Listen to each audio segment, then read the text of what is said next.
Thank you for joining us again for another live episode of Pursuit of Purpose with the What Are We Doing series of live podcast shows every Tuesday at 10 a.m. I'm Rob. I'm Chuck. And we're running a little late this morning. It's about 8 minutes after 10. Apologize for that, but we had some technical difficulties.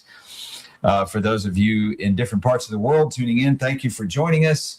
As many of you may be experiencing across the United States, we've been experiencing some cold weather. We're enjoying a little bit of change from our usual hot, humid, muggy, misery coastal weather here in Texas, the Gulf of America coast. But today, instead of hot and humid, we've got cold and humid. So, it's a change. It's a change. It is a little bit drier than normal, but we're lapping it up. We're enjoying it. Absolutely. Today's episode is going to be another extension similar to what we've been talking about. We've been talking about the origin of income tax in our nation, the effects of it, the Internal Revenue Service, its purpose or lack thereof, and its degradation on American culture, American society, and American business. Yes.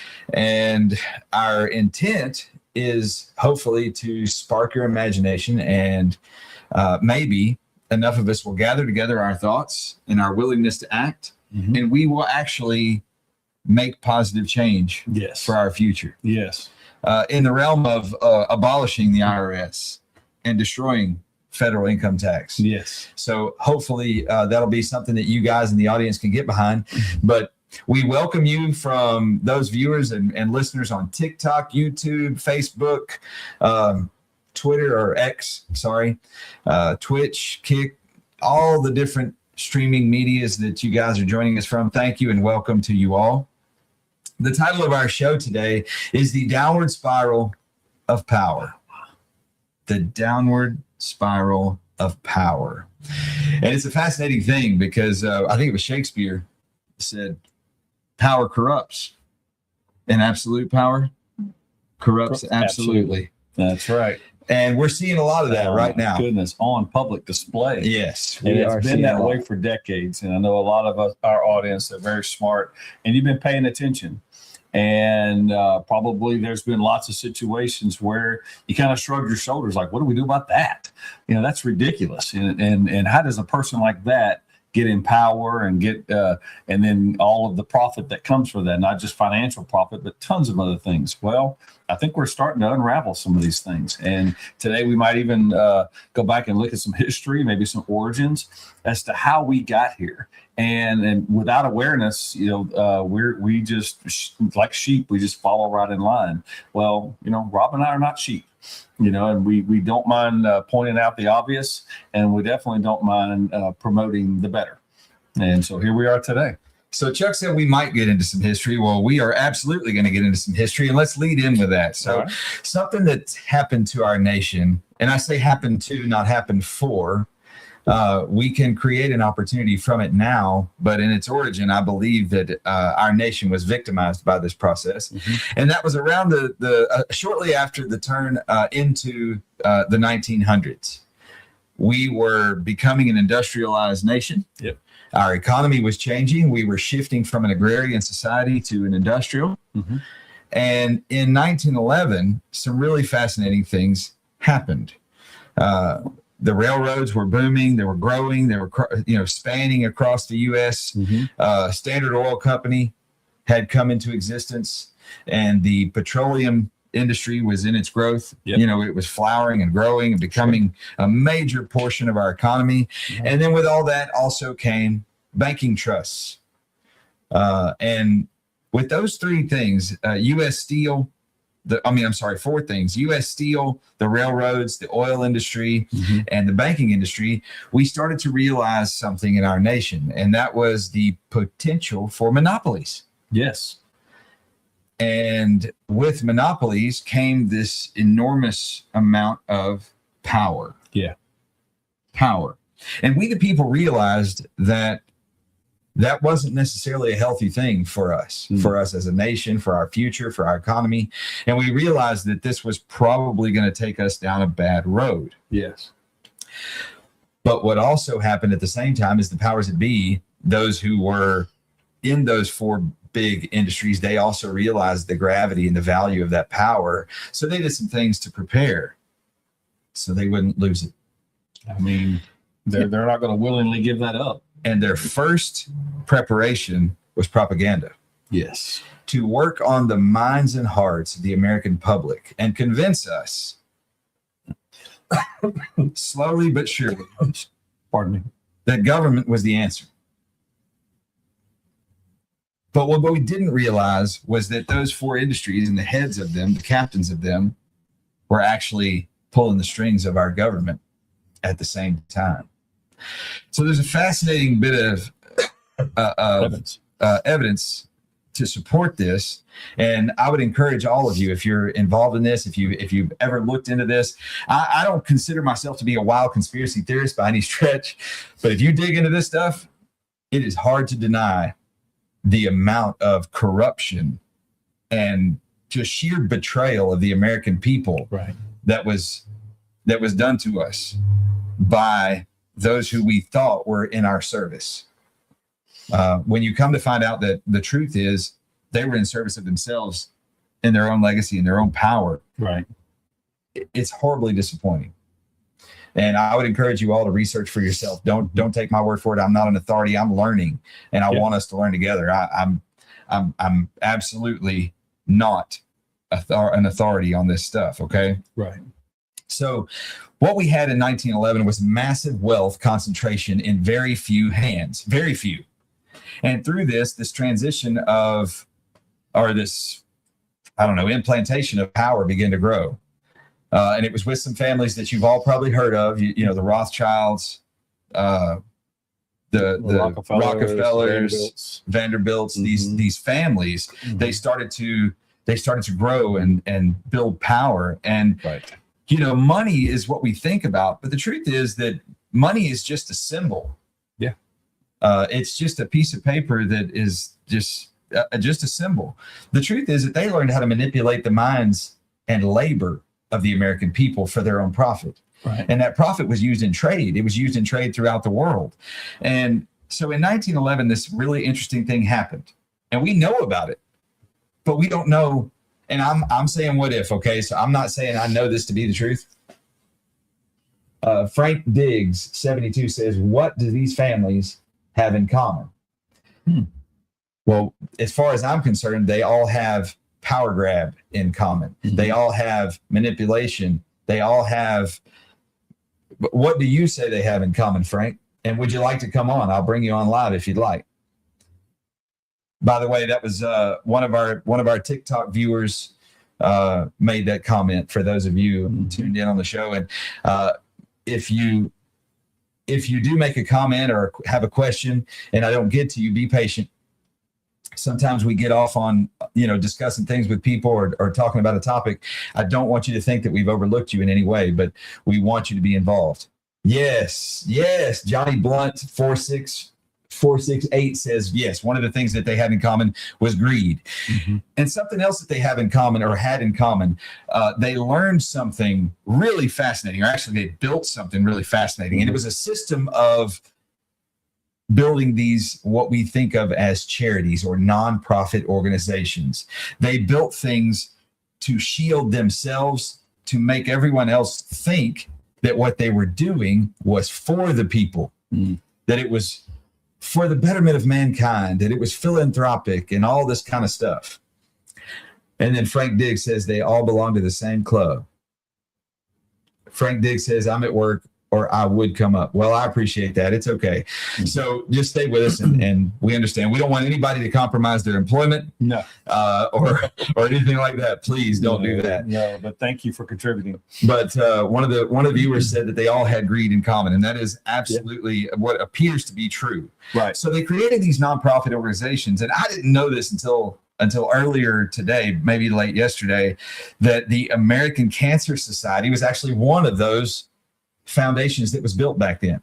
Isn't that crazy? The American Cancer Society. And when we talk about this, we'll go further, but it actually wasn't ever built for the benefit of curing cancer. Can you believe that? Is that not disgusting? Right.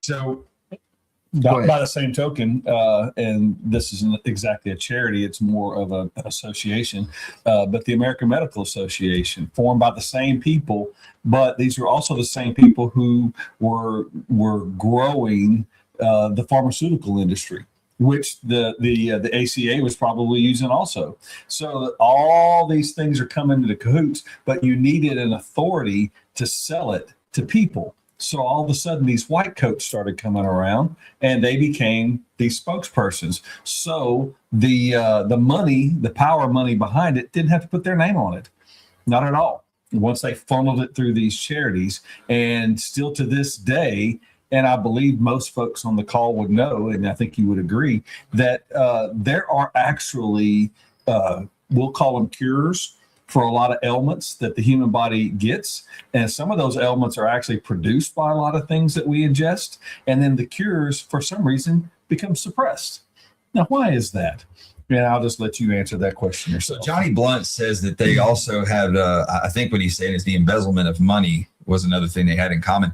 Well, what's funny is they didn't need to embezzle it, because what they did out in your face. And as we stated in the beginning of the show, they used propaganda to convince us that what they were doing was actually in our best interest. Yes. And it's a fascinating thing, because the pattern of behavior that they used back then to build this power system that is spiraling out of control downwardly, the same messaging that they were using then is the same messaging that we're hearing now. And we, the people, have got to realize we've got to wake up, we've got to pay attention, and we've got to go against it. We have got to seek freedom of mind, freedom of money, freedom for our labor, and freedom for our purpose.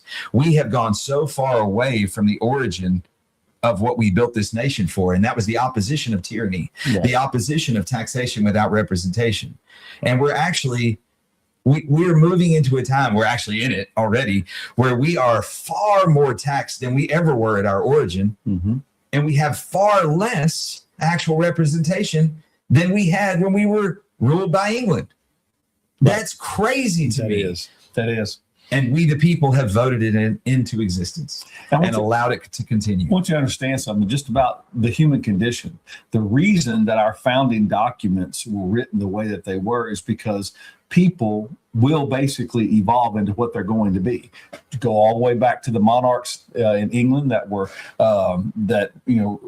tyrannically were ruling this our country. At the time we call it a country. We hadn't quite established it yet, but.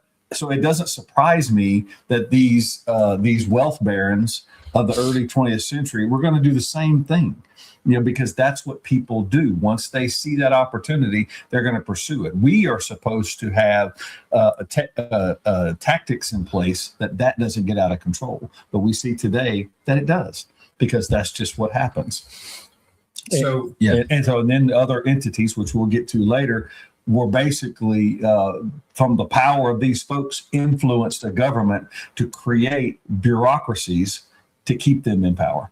And we'll get to that in a moment. So Johnny Blunt says taxes that we should have never been taxed in the first place. And that's absolutely 100% the truth. But we let it happen. Yes. Now, I'm going to say this, and we're going to move forward. I've got a couple of things I want to touch on, but I'm going to say this. We don't have to continue. There is nothing in our Constitution that says that we, the people, can't stand up and make changes. We've done it since our inception. We have amended our Constitution. That's what our entire Bill of Rights is. That's all the amendments. We, the people, have the power. We, the people, can take it back. Yes. We don't have to roll over and submit just because people that we elect and people that have ridden the chair of their office for decades says it's what they want us to do. Right. We don't owe them that. They owe us. I want to make it really clear that our country was built so that the government served the people and feared the people and not the other way around. Yes. Currently, we operate as batteries, just like in the movie The Matrix. We equate to nothing more than a battery, a system of energizing this overbloated, overgrown scheme. Right. The biggest criminal enterprise that the world has ever seen, known as the Internal Revenue Service, which funds all of this waste, fraud, and misappropriated money that we're looking at across our nation. We're looking at Minnesota quite a bit, 9 billion, 19 billion. In California, who knows, 80 billion estimated last time I heard. Let's see. Bill says, so we are so divided. How do you overcome that? Well, here's something. That is a great question, Bill. I'm so glad you asked that. Thank you so much.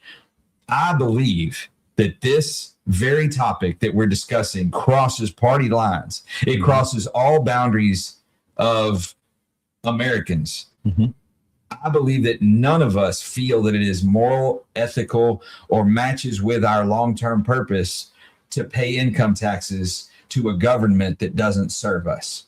I don't believe there's a single person in this nation, if you looked at your convictions, a single productive person in this nation who is responsible that believes that it's right to fund this horrifying system of corruption. Right. Correct me if I'm wrong. So let's see. We've got some comments here. Aaron Lebo says, did you know 98% of Congress is bought by Israel? Google House of AIPAC. No, I don't know that. And Aaron's got quite a few comments. And I don't doubt that there are foreign countries who are definitely contributing, buying, as you say. Absolutely. A lot of our power brokers, of course they are. They why would they not want a piece of the system that we've allowed to not only exist but to expand, which is part of the reason that we are pushing back on that. Johnny Blunt says, I believe the IRS started in 1912, if I'm not mistaken. It was a part of their control as well. It actually started in 1913. It started with the 16th Amendment. It started with, it was actually not called the Internal Revenue Service. It was called the Internal Revenue Bureau, or the Bureau of Internal Revenue, I believe. Whatever it was, I've got it right here. But the point is, it started in 1913. Yeah. So you're close. You're really close. I mean, likely concepts may have started in 12, but by 13 it was ratified, and here we have the adult version of that. And it was absolutely a part of their control, and they guised it. They disguised it as, we're going to do this so that the people can fund our protective powers and our military and our infrastructure and all this stuff. But what they didn't tell you was we had adequate funding for our military, adequate funding for infrastructure before we ever did that. We had tariffs. We had tariffs on foreign trade, and it funded everything. It actually created a surplus because back then our government did something that it refuses to do now. It actually lived within its means, and it was focused on staying small so that the people maintained the power. Let's see. Bill says politicians are definitely corrupt. How is it they become millionaires in such a short time? That's a great illustration of what we're talking about. Exactly. Okay, let's see. So thank you for that. That's great. This country. So, Tucker, let's see. Tucker Man 10-4, or Trucker Man, I'm sorry. Trucker Man 10-4 says this country would have been better had we not given power to liberal sissies. And I'm not going to fight you on that. I can't say that I disagree. But I'm going to say this, that the liberal ideology was born out of a controlling purpose. It was born out of the purpose of expanding this very power that we're talking about. And it was actually born, the mindset, the ideology was born way back 100 and some years ago in the early 1900s, in this exact time frame what we're talking about here. So what happened in 1911, we had these four big industries that had these huge monopolies.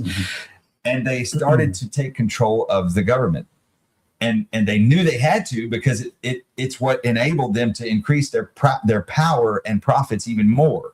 So what they did was they started a messaging system, and through that messaging system, they started to manipulate our minds. And the first early propaganda and messaging of manipulation started with income inequality. That's where it began. So guess what the messaging is now? Income inequality. Tax the rich, give it to the poor. It's the biggest scam that we, the American people, have ever been told. Right. So understand that when you hear that messaging, it comes in its origin from this manipulation and power grab. That's where it comes from. That's the origin story of that mindset. And what would be even be the purpose of propagating that onto the American people? Because a people divided is a people conquered. It's really that simple, and it doesn't have to be through force. It has to be. It can definitely be through the economy. We all have wants. We have needs for sure. We have wants. So when you become the supplier of those needs, well, then I have power over you. And then eventually it turns into wants. Don't you want what they have? Don't you feel less than? And when people put that on us and we accept it, then right at that point we actually stop growing and maturing. If I want something for me, like if I want to be healthier or if I want to be more informed, that's my pursuit. But instead we started handing that over, and look at where we are today. One good example is look at our public school system. I mean, it is eroding underneath itself, and eventually it will collapse. Well, in part, that's there because of very similar ideas. So Eric Callis comments on TikTok, it's actually taxing the middle class and giving it to the rich. That's not far off. The truth of the matter is that it's taxing all the lower class and the middle class, believe it or not. And it is a funnel, not just for money. It's really not just about money. It's about power, because they decide, and I hate this term they, but it's true. They decide what money even is. Think about that. What's the dollar backed by now? Your imagination. That's what it's backed by. That's right. Because we took it away from the gold standard. And when I say we, it's because we allowed it. Okay. So we talked about 1911, and what happened is we had this system of propaganda that shifted our mindset to believe in income inequality, and that laws needed to be put in place, and we needed the government to become a nanny to protect us from the big bad rich man. But when in truth, it was the big bad rich man that was manipulating us through the system of propaganda to think that the government was going to protect us. Right. When the whole time it was them, they were on both sides. Yes. It was crazy. And then this fascinating shift happened, okay? In 1912, this big event took place. We were ramping up. We were really reaching a high level of industrialization. So we created this big boat, right? Y'all all know this big boat, this big fancy cruise liner. Wasn't it supposed to be unsinkable? Unsinkable. There was more than one of them created, but one in particular. There's movies made about it, stories told about it, and it still sits at the bottom of the ocean in some really cold water. But it was known as the Titanic. The Titanic was I still don't know everything about this, but I find it fascinating that so many of our industrial leaders, bankers, and financiers happened to be on that voyage of the Titanic, with one exception.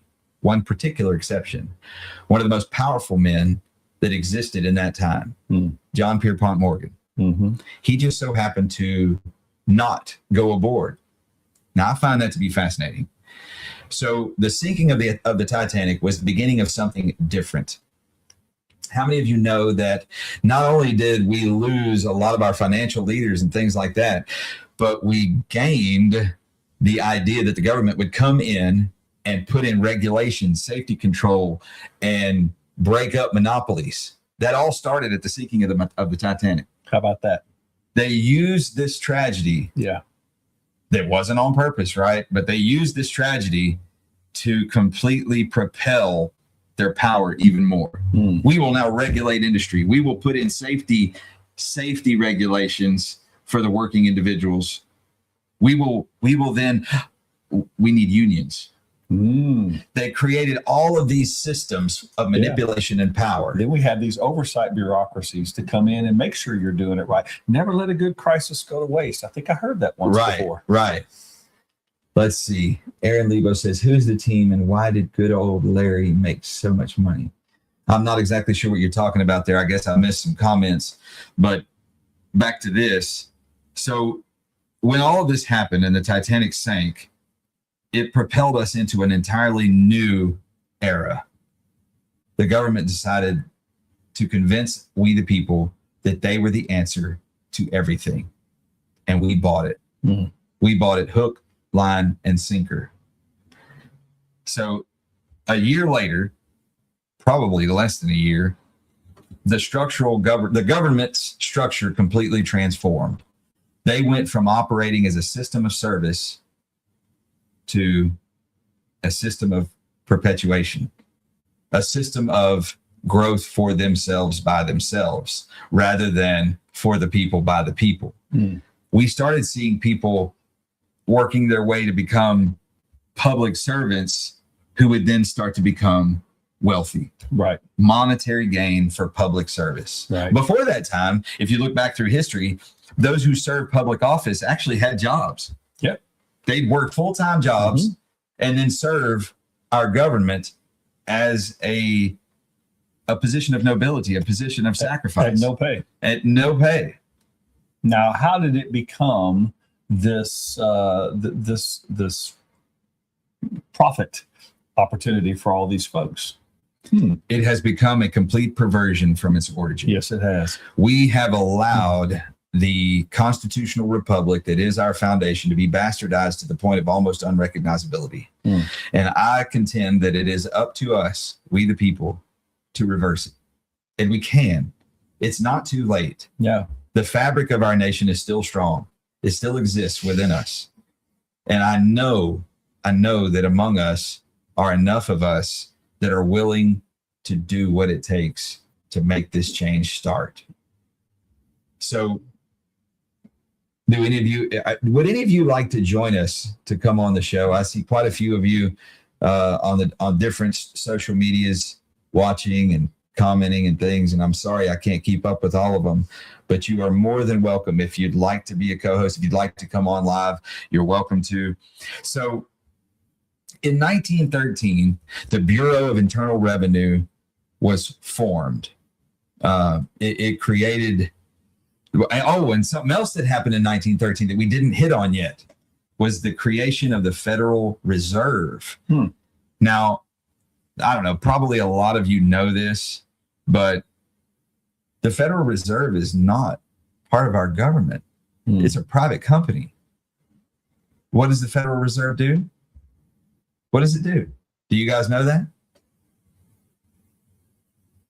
The Federal Reserve is who decides our interest rates, the value of the dollar, How much our money's worth. Yes. So right now, we are just at their mercy, at their whims. Right. And who are they controlled by?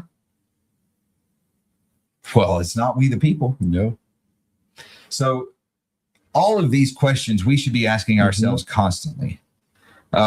It's unconscionable to think how much power we've allowed to escape us as the citizens of this nation, as the citizens of the greatest country that's ever been developed on the face of the planet.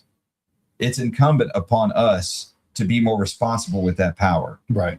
We've got to take it back. You know, it's been amazing to me all throughout, we can just say American history, and we can just say in the last century or so. And all of these events that took place that cause us to have some level of fear and panic. And you can go all the way back to the sinking of the Titanic. I'm sure once news went across the country, around the world actually, but we can stay here in America. How vulnerable people felt. Oh my goodness! You mean all of this production? You know, these steel bridges we are driving across now. These buildings that we go up in, they could fall at any time. And all that did was just make more and more and more. I guess a need, more like we'll call it a need, which is a little bit dangerous. For somebody needs to be oversight. We're going to give power to somebody to make sure that this doesn't happen to me. This doesn't happen to us. Then next thing you know, we have a war, and then we have other tragedies like and I was still a young guy when the shuttle blew up.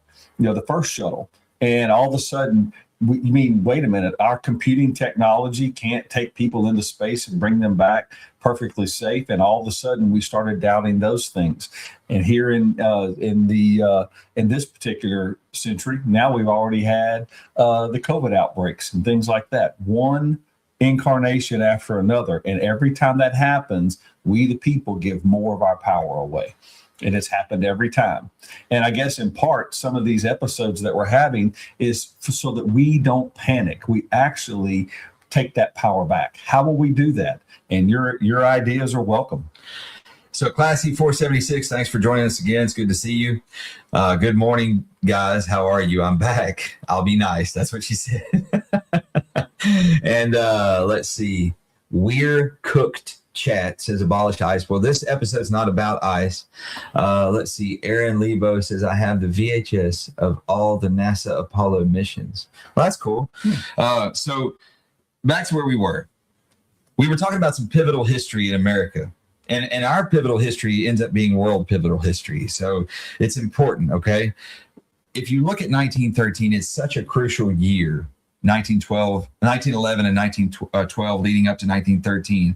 What happened in 1913 was so important because we gave our government control of 4 enormously critical elements of our society, of our culture, of our structure. We gave them control of our money. We gave them control of our credit. We gave them control of taxation on our income. And we gave them control, absolute control of our banking. Do you know what those 4 things equate to? One central theme: funnels into power. Yes. Absolute power. Bill says, you two sound very level-headed, but what percentage of your thought process is really out there? Help me understand what you mean by what percentage of your thought process is really out there. David Ike gives fantastic cutting edge advice about this. Well, that's great. So back to where we were. Those 4 elements that we allowed the government to have in 1913: money, credit, and taxation on our income, and our banking industry. We gave them complete control of it. And it was the foundation for what we now know as the modern federal state. And they're operating with no checks right now. They have no accountability. None. Why do you think that our current system of governance can lose billions of dollars? Billions of dollars. How do we lose that? How do you how does something like that just come up missing and we have no idea where it is? And we're looking at all these people, and we talked about this last week on the show. We're looking at all these people that we want to blame, like Tim Walz. Yes, he's a piece of crap. Ilhan Omar. Yeah, I agree. She's a piece of crap. And like, okay, so user 102849134 says we gave $40 billion to Argentina. Now, I'm going to be honest. I don't know if that's absolutely factually true. Maybe it is. But the truth is this: we don't know either, because we don't have accountability for where all of our money goes. And the truth is that the government doesn't own any money. That's our money. Right. What's even more important to understand is it's our power. That's our power that they're prostituting all over the planet. And we're letting them. We owe it to ourselves. We owe it to our future, our kids, our grandchildren. We owe it to this nation to fix it. So the question that I have, let's see, Mick Shrimpton says, but you're okay with blasting. This is not about that. Let's see. Once you pay those taxes, you give up power with this regime. Let's see. You good with Trump spending? So, and I don't think it's about a regime. This has been going on since 1911, long before the people in power were even born. So we can get off of that. We're talking about more than a century. We've been giving more and more. We've been allowing our power to erode. If you're a student of how this system works, there are 4 main divisions of power in our country and any productive country. And when you have absolute control over those things, that's when things can easily be manipulated. Today, we're talking about banking. The other 3 is the dissemination of information. That's where the post office came in. And there's a lot of power in the post office. Trust me, that there is a demarcation date on all the postage, and that actually stands up in court and other areas. I could actually write something down, send it, and mail it to myself. And in a way, that is a poor man's copyright. I now own what's sealed in that envelope. And so the stamp of that actually has government approval. Also, our judicial system, which is part of this oversight that's failing. So we have a judicial system that has been heavily manipulated, albeit probably by some of these power brokers. And then the last is medical. And so once they had all four corners closed in around us, and it's not much of a stretch, if you will, to start enclosing us into this encapsulation of losing our power as the people. And other people in other countries have gone so far, I don't even know that it's reversible. It's definitely reversible here. So, and like we discussed those four pillars of power that the government used, that we let them use to take control: the money, credit, taxation, and banking. And then a fascinating thing happened that shifted us again even further. In 1914, do you guys know what happened? The First World War. And a shift took place. A shift took place in the entire world, but especially in our nation. We shifted from war being an enormous sacrifice to war becoming a profit center for industry. In that moment in time, our entire paradigm of governance shifted. Right. They learned, and when I say they, those who are supposed to be our servants, they learned that in a time of war, they could write blank checks to themselves and all their friends, and they had absolute power with no accountability. Right. So pay close attention, friends. And if we learn anything from history, it's that it will repeat itself if it's allowed to, if it's not learned from, right? So once there was an income revenue system in place, any money that was spent up front to build this industrial war machine was just going to get reimbursed through us, whether we wanted it to or not. So they learned quickly. And I think they actually learned ahead of time. They actually did some enormous preparation and planning for this. And I'm not saying that those families that we discussed are completely at fault, but there are definitely keys to the problems. Let's see. We've got some comments here.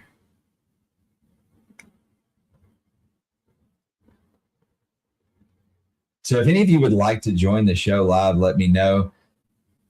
Classy, thank you. Thank Classy 476. We're sure glad to have you with us today. Aaron Lebo has a lot of comments. General Patton said, we went after the wrong enemies. I've actually heard several great military leaders refer to things like that. So yeah, that doesn't surprise me at all. Classy says, yeah, just call me Gina. All right, Gina. So, and I'm not saying that, Aaron, that I agree with you on all your points. You've had a lot of scattered things there that I can't keep up with. Choo Choo says, you have to root out authoritarianism in every little speck in the United States, and we're in. So authoritarianism is a result, not the cause.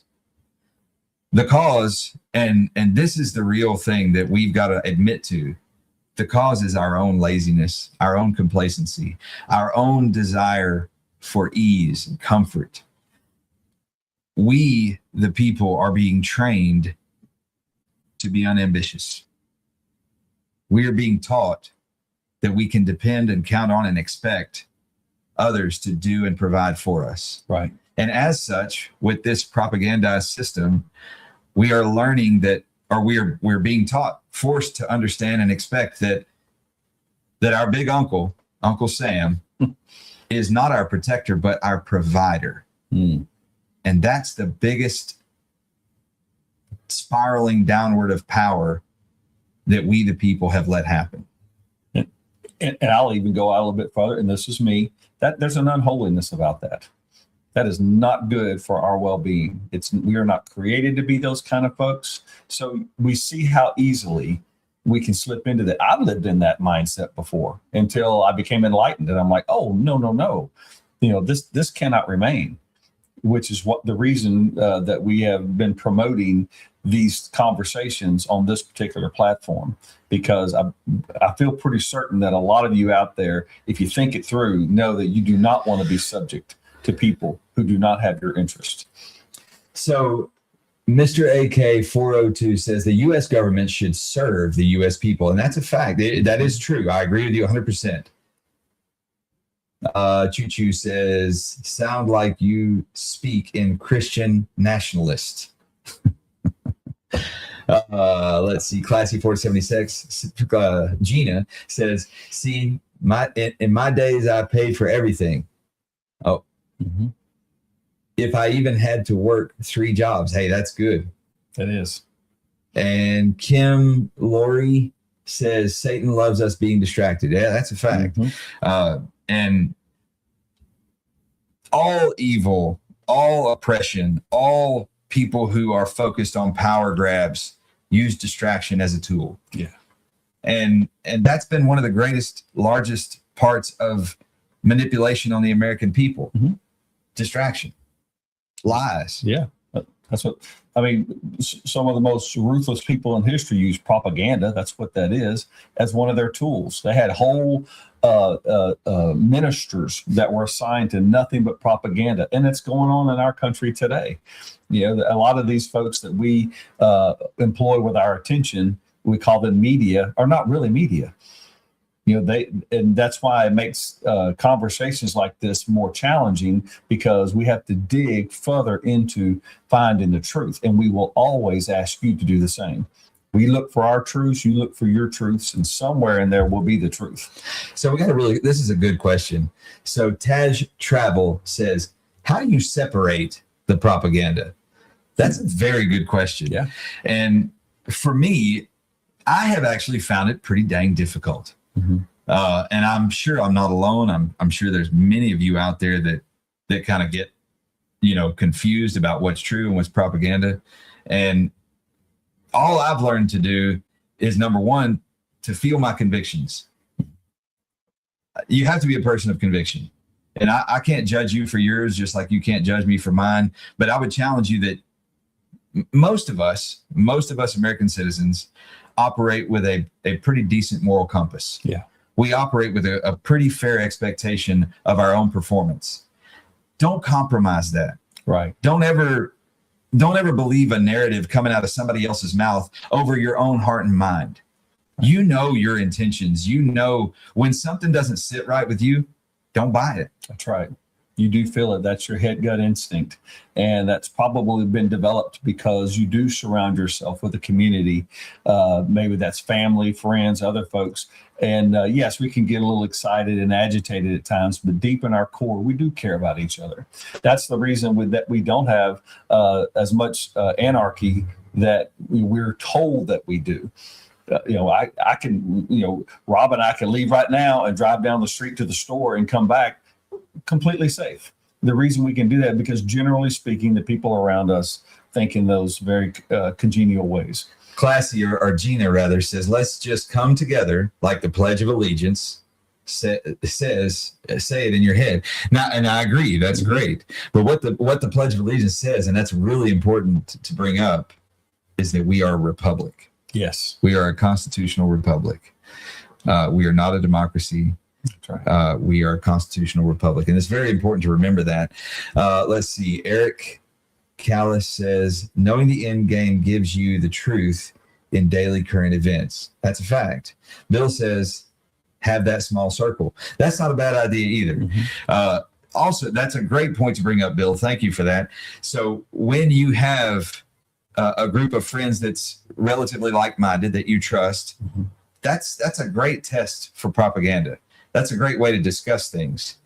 No, Classy, you didn't go too far. I actually agree with your sentiment about the Pledge of Allegiance. It's a very profound oath that we as American citizens commit to. I believe it to be very, very profound. Let's see. JT says, when did the brainwashing start for y'all? It seems like at birth. Well, I'm not sure what that means, JT, but I know that there were attempts to brainwash, from childhood on, and it's still going on right now in schools. Maybe it happened to you in your schooling if you went through public school here. There's a lot of ideology that is forced into our youth, and a lot of history that is forcibly erased, intentionally erased, so that manipulation can take place for our younger generations. That's right. JT says there's absolutely nothing American about MAGA. Well, that's okay.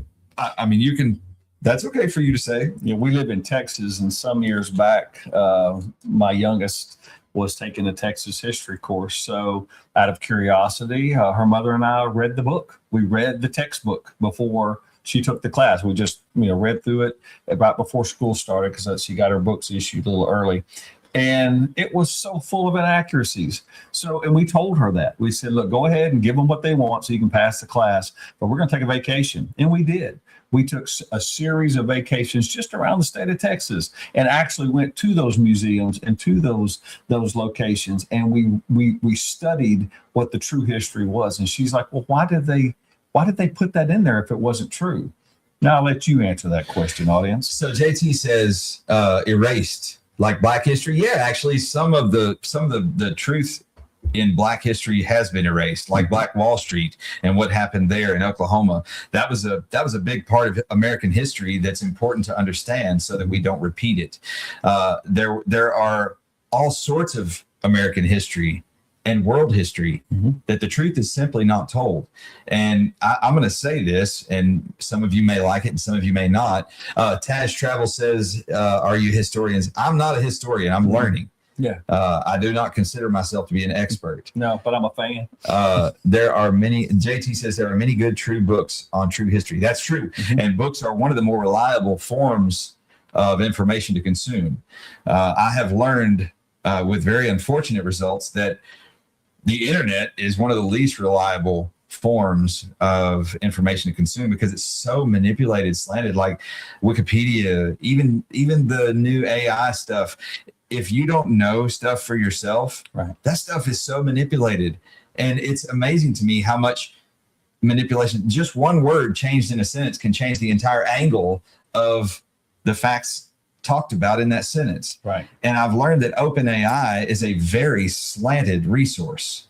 It is not just factual or truthful. So I challenge all of you to research out your truths as you learn. Let's see what else we got going on here. Choo Choo says, who is the race of the people won the Battle of San Jacinto? San Jacinto? Well, San Jacinto was won by Texans. There was multiple races in that battle. Choo Choo, I'm not sure what you're asking there. Right. There were many, it was a diverse group. Actually on both sides, to be honest. They were Mexican on the losing side of San Jacinto, but there was diversity on both sides.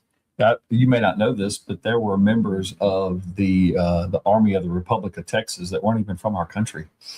Yeah, they had migrated to America and then found themselves in Texas. So I don't know if you want to call that race, but they were from really all over the world. So Classy or Gina, I do encourage you to read the trolls. There's quite a few. Enjoy yourself. Scroll way back up. There's a lot up there. I couldn't keep up with them. They were popping up so fast. But let's see. Howard Zinn wrote A People's History. Choo Choo says, so you don't know then. So I don't know what. I guess I don't know what I don't know. So back to where we were. We, the people of the United States, are owed some explanations. Truly, we are owed some explanations. We're owed clarity. We're owed transparency. And we are not demanding it enough. Right. We truly are not. And my hope, I believe our hope with this podcast series, with this topic, these topics, is that we challenge each other enough that enough of us build a common thread of desire that we demand answers. Yes. And I'm not just talking about the Nick Shirleys of the world who do the amazing investigations. I'm not just talking about that. I mean, we are owed explanations of where every dollar goes. There's no reason, there's no justifiable reason that any one of us couldn't look on the internet or make a phone call and say, hey, I want to see where all our money is. I want to see where it's coming from, where it's flowing through, and where it's going to. But I guarantee you right now, this group of over 70,000 employees that works as the Gestapo arm of our federal government, the biggest crime syndicate ever created on this planet, the IRS, you cannot, as an American citizen, show up at any office and be served That's right. actually get service from an Internal Revenue Service agent. You can't ask for accountability. Right. You can't even ask them what they do in a day. You can't demand answers for where all of your money goes. And in my mind, that's unconscionable. That's unacceptable. Well, if you think about it, why is there a whole bureau of our government that has to work behind these locked doors? And they literally work behind locked doors. They were right down the hall from us. And if you didn't have the code to the pad, you didn't get in. And why is that? Doesn't that seem a little bit, I don't know, a little bit ostentatious? Hey, if you are interested in a good researcher, author for the economy of the United States, read Thomas Sowell. He wrote about 20 books. He's a professor. I think he's still with us, but he's getting much older. His writings are so insightful. And where he got his enlightenment is he did a summer internship for the Department of Agriculture. And he was actually kind of more of a socialist-minded young man I think he was from Harlem. And then he got this job and he realized at the waste, this is in the probably late 50s, early 60s, and it just it exploded this idea of why does this exist like this? So that's 40 to 50 years after the inception of what we were originally talking about today in the early 19 teens. And then all of a sudden, this huge bureaucratic monster, and he got a front row seat. And then immediately he flipped the script and wanted to understand more as to how did we get here and what do we do about it. So look up Thomas Sowell. You'll enjoy his readings. So JT says you do realize that every department gets audited except the Department of Defense. JT, I'm going to have to go ahead and call BS on that. Okay. Now they may claim that they're performing audits, but who's doing the audit and where are the reviews? Where's the information? And how come we're not able to see it? Why is there no transparency, JT? How can you buy the bull crap that they're selling so readily? Their self-auditing programs are a farce. Otherwise, how on earth can we say that we lost billions of dollars? Hundreds of billions of dollars lost. Well, where'd that money come from? And it wasn't the Department of Defense that lost it. And I don't know how we can justify this any longer. I don't know how any of us in good conscience, in good faith, with any amount of conviction can allow our income to be taxed and we have no idea where it's going. Right. I know that I work hard for the money that I get, really hard. I put my heart into everything that I do. Right. Yes, I'm sure you do too. And it's being stolen. It's being stolen. I don't want that anymore. Right. Do you? Bill says again, corrupt politicians driving their own narrative. That's absolutely a fact. That's exactly what we're talking about. Exactly what we're talking about. Right. And so JT says you can go to the Government Accountability Office, independent audits. So JT, I'd like to see you do that. I'd love to see you go to the Government Accountability Office, and I'd like for you to see what you actually get in return. Come back to us and let me know, because I guarantee you it's disappointing. Right. And it's not the truth. Look at who audits who, and show me an audit on the Internal Revenue Service. Show me one that was done by an independent firm or an independent person or an independent resource that has no connection to any other government entity. None. You can't do it. JT says, guess who cut Government Accountability Office? Let's see, I lost you. You went away fast. TMP says try closer to 35 to 40 trillion over the past 15. Yes, exactly. That's exactly right, TMP. Thank you for that. And we were just talking about what we're learning about in the past year. You're right. It's trillion, many trillions of dollars. I would bet that it's probably hundreds of trillions of dollars that the American taxpayer has been stolen from, and it's been reapportioned all over the planet without our knowledge. Right. Now, you can't tell me you trust any Government Accountability Office to tell you the truth about that, because guess who controls the Accountability Office? The government. Mm-hmm. And JT saying, guess who cut the Government Accountability Office? Your guy, Trump. Actually, that doesn't bother me because the Government Accountability Office is a farce to begin with. Right. And what I contend is that we need less government in the first place. Right. So a government office to hold accountable the government it's like it's a contradiction. Like it I get your presumption that, oh, let's cut somebody so we don't get audited. No, why don't we cut funding for a group that is useless and fraudulent? Thus, the Department of Education, which does nothing, or I should say, did nothing. They don't exist anymore. And unfortunately, there needs to be more of that. So, Classy says, can we get some of that money back to salt my streets down here? You got some ice, huh, Classy? Oh, well, Gina, we sure do appreciate you. And Bill, thank you for your comments as well. JT, thank you for your engagement and involvement. Television says, don't know if these guys are dunces or just pandering to them. Well, that's okay. You can feel the way you want to feel. Yeah. And you can't handle the truth says, absolutely. Let's see. Classy says, you keep freezing on me. Maybe it's the ice out. Now, hey, be careful if there's ice out there. Yes, please. Yeah. Everybody be careful in all of this. It will thaw out soon, but You please. can't handle the truth says these guys are spot on. Thank you. Thank you very much. The whole point of this is to illustrate that we don't have to bow to the government. No, That's not what America is. No. It's backwards. we're the employers. They owe us. We don't owe them. That's right. And we've allowed them to manipulate our minds, manipulate our labor, manipulate our every way of life that we have to the point that it's unrecognizable in its origin. Our origin was anti-tyranny. Mm-hmm. And then over time, we have allowed tyranny That's right. more than we ever came from. That's right.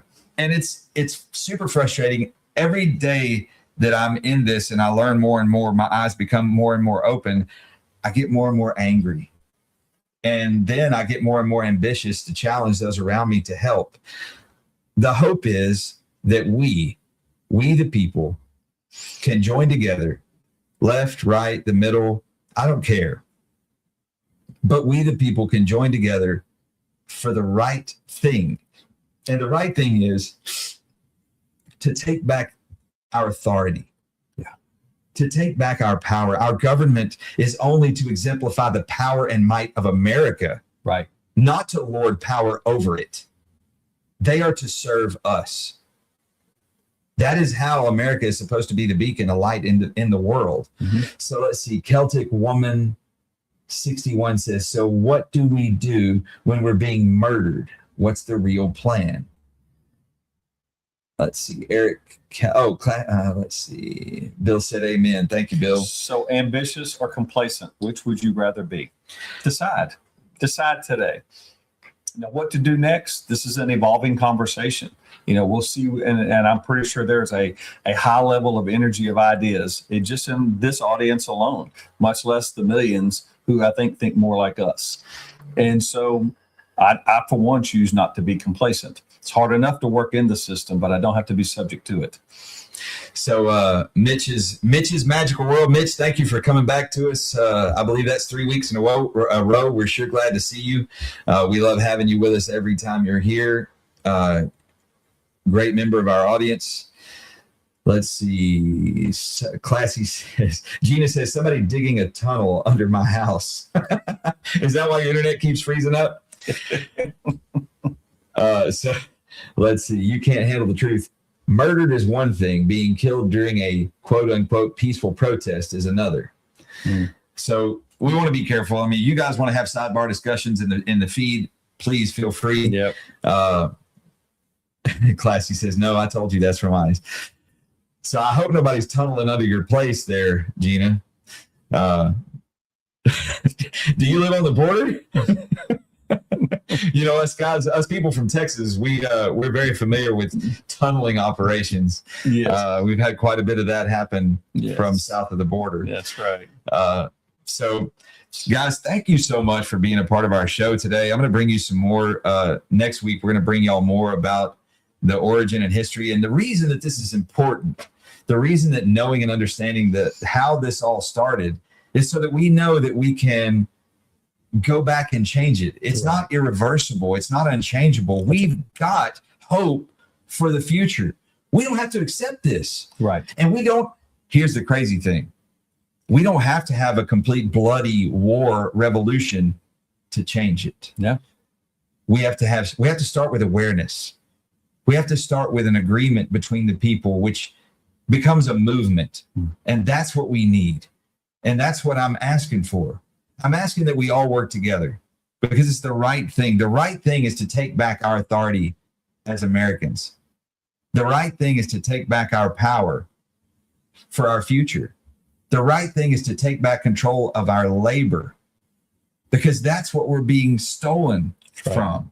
You know, all throughout history, Rob, and to our audience, there have been times when our people were called to do these seemingly impossible things. Our grandparents, you know, went off to war and various other things like this. And they didn't know that they could do that. They were just a bunch of teenage kids, you know, barely out of high school. And then all of a sudden the need was there and they stepped up and they changed the world. So this is one of those moments. You know what? This is our moment. This is our moment to rally around what we know to be is the truth. And the truth is we have been hoodwinked. We have been taken advantage of. We've been lulled into complacency, and that no longer has to exist. So yeah, we can answer the call and we can change the course of things. So this is going to be the last comment that I read, and we're going to sign off for the day. But Eric Callis it's a good comment, and it's important that we understand this. He says, the most important thing we can do is to awaken others with joy and not fear. Counterintuitive. It's actually not counterintuitive, but let me expand on that just a little bit, if you don't mind, Eric. What I'd like to say is we can awaken others with purpose. Yes. With purpose, we develop ambition. With ambition, we develop direction and action. And that's where the awakening happens. That's where change takes place. And that's what we want to see happen among our audience. So I really appreciate you guys. Thank you all for joining us for this episode of the What Are We Doing series. We really appreciate all of your input, your questions, even when we don't necessarily agree with your positions. Okay. Thank you. Thank you for being part of our audience. But we will see you guys back here next Tuesday at 10 o'clock. I'm Rob. I'm Chuck. And y'all have a great day. We'll talk soon.